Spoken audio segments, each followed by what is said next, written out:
Agglomération dracénoise, de l'ambition à l'action.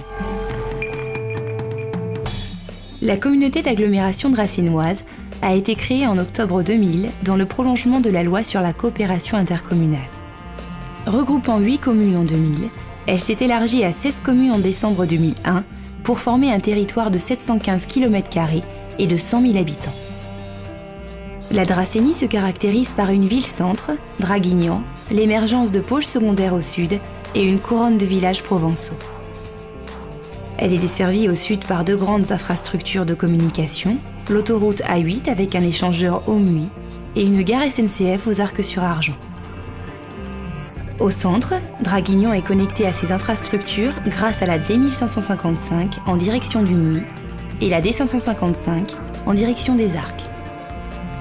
La communauté d'agglomération présente une pertinence économique et sociale forte qui doit s'affirmer dans un contexte de métropolisation et de concurrence accrue des territoires. C'est pourquoi le préfet du Var a déterminé le périmètre de mise en œuvre d'un schéma de cohérence territoriale à l'échelle de l'agglomération, formalisé par les élus.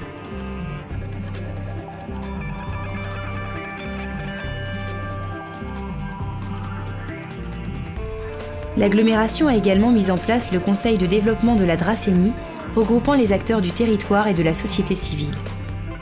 Afin de construire une cohésion territoriale fondée à la fois sur la réciprocité entre l'urbain et le rural, mais aussi entre la solidarité et le développement, l'agglomération s'est dotée de compétences spécifiques.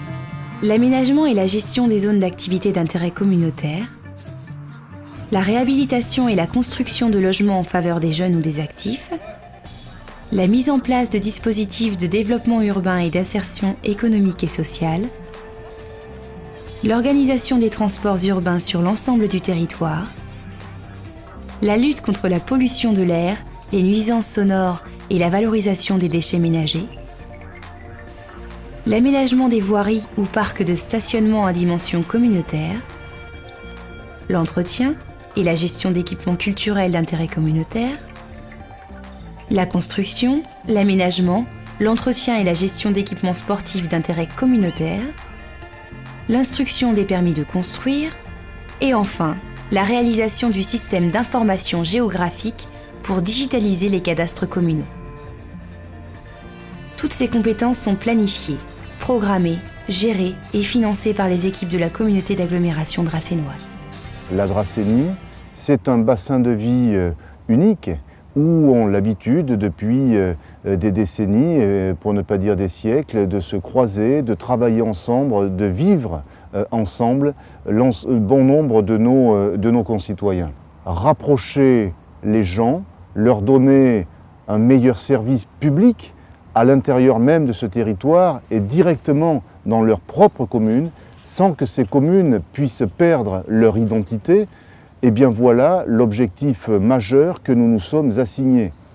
On a tendance à dire qu'à plusieurs, on fait beaucoup et en tous les cas beaucoup mieux que si l'on est seul. Il est évident que la zone d'activité logistique des Bruyères aux Arcs-sur-Argent n'aurait jamais pu voir le jour s'il n'y avait pas eu la communauté d'agglomération.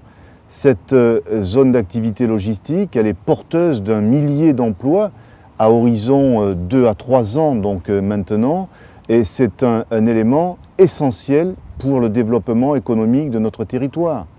Il est évident que le pôle culturel Chabran, plus de 30 millions d'euros pour des équipements culturels de très haut niveau, les archives départementales, la médiathèque de pôle, le conservatoire de musique n'auraient pas pu voir le jour sans la communauté d'agglomération dracénoise. Cette ambition que nous avons de notre communauté d'agglomération, plus proche de nos concitoyens, mais résolument tournée vers l'avenir, parce que le département du Var mérite véritablement une politique structurelle, une politique de territoire, eh bien la Dracénie entend jouer auprès de ses partenaires historiques, tels que le Conseil général, le Conseil régional et l'État, une place prépondérante dans l'Est-Var.